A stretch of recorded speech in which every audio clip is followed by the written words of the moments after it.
This is Rio Pacino for podtech.net. I'm here in San Francisco, California with my Nintendo Wiimote in hand, just in time for the Game Developers Conference, which is taking place here from March 5th through March 9th. Thousands of developers are expected to attend, including Sony, Nintendo, and Microsoft. If they're involved in gaming, they'll most likely be at this event.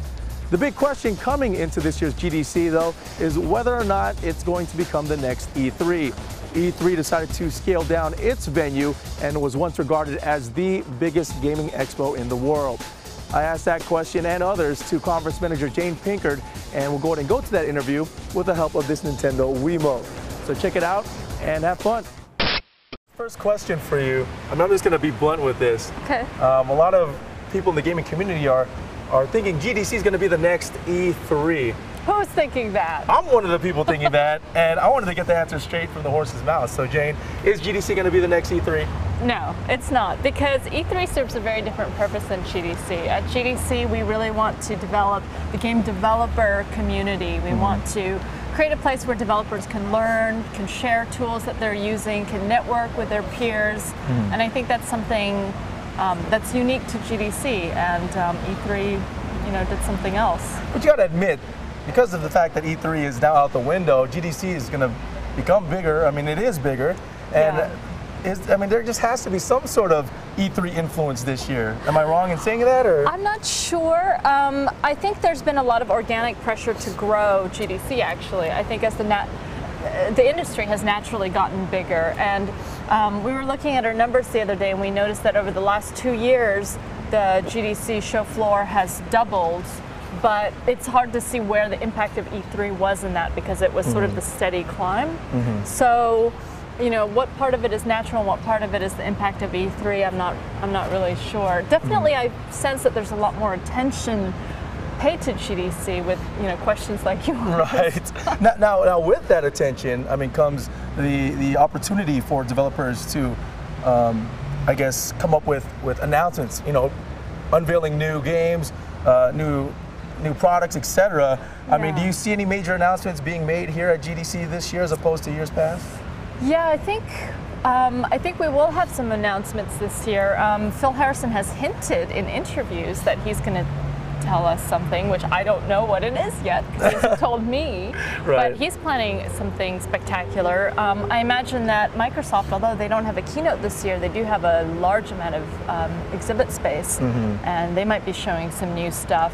And Nintendo may also have something to announce. But as you said, you're right. Traditionally, GDC has not been the place where they announce new projects. It's usually more the place where they look at old projects and say, what did we do wrong and what did we do right? So, well, the reason why I mention that is because of the fact that two of your keynote speakers for this event are two of the biggest names in gaming today. Yeah. Let's talk about those keynote speakers. Yeah, I'm really excited, first of all, to have Shigeru Miyamoto speaking. It's going to be really fun. He's just such a warm, personable, friendly guy, and he's appeared on stage before, definitely at E3 and at GDC. But it'll be really great to have a full speech from him, as the sort of mastermind behind Mario, and also probably the direction that Nintendo has taken with the Wii and sort of opening up gaming. I think we all want to hear what Miyamoto has to say about that. And the other guy, of course, is Phil Harrison, we alluded to earlier. There's a lot to say about the PS3 and its future, and particularly its online future. Right, which is pretty bare-boned right now. There's not much on the PlayStation site. Video downloads was something that was talked about. You think that might be announced? I think that's probably part of a package of announcements. But I don't know. We'll find out, right? We'll find out. Well, another thing I wanted to talk about, Jane, was the awards that you guys are offering. It's the Game Developers Choice Awards. Yeah. Let's talk about that. What games are actually nominated for these awards, and who you think, or which games do you think are going to come out on top here? Oh gosh, you're asking me to predict, and that's always Pressure. tough because I love them all. Right. Well, the Game Developers Choice Awards are first of all, they're a peer-nominated and peer-voted awards ceremony, so that means that developers themselves make the calls, which is really great because you get to see what they award themselves. Right. And I think one of the sort of surprising contenders this year was Okami, which is a pretty small game sales-wise, but I think it had such an impact imaginatively and creatively, because it's such a beautiful game. It's somewhat different from other games. Right. It's got a great soundtrack.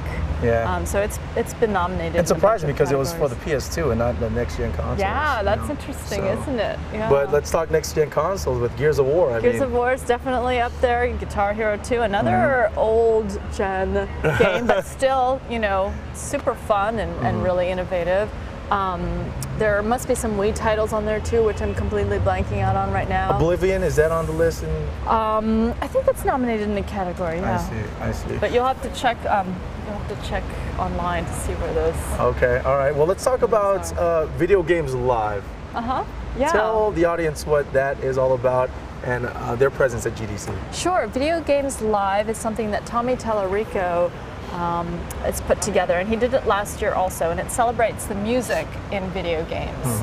So it's a symphony concert with an orchestra, and they're going to play video game themes. And I mean, there's something really thrilling about that when you get to hear, you know, the Hyrule theme or something, you know, coming across this giant orchestra. All of a sudden, you're like 8 years old again, right? Yeah, but sitting in a symphony hall, so it's going to be really fun. Right. Well, another thing that, I mean, we're talking music at GDC. Let's talk about art at GDC. I Am 8-Bit. Let's talk about that. What is I Am 8-Bit? I Am 8-Bit is awesome. It's done by this guy named John Gibson, who's sort of a boy wonder, and he's been doing it for a while, and I'm really happy that he agreed to co-locate it with GDC this year, because it's art that celebrates games again, and it's fine art. You know, these are pieces that sell. I went to the gallery in LA and I saw some price tags on there, and I was like, oh my goodness, that's a little pricey for me. But I mean, collectors collect it, and also gamers collect it, and I think it's yet more proof that gamers aren't just, you know, we're not just tied to our thumbs and our controllers. We're actually, you know, expressing ourselves in the art world. We have other interests. Yeah, in the music world and the art world. So there you have it, GDC taking place right here in San Francisco from March 5th through the 9th. For podtech.net, I'm Rio Pacino. For the latest in news and announcements made at GDC, make sure to log on to our website at www.podtech.net.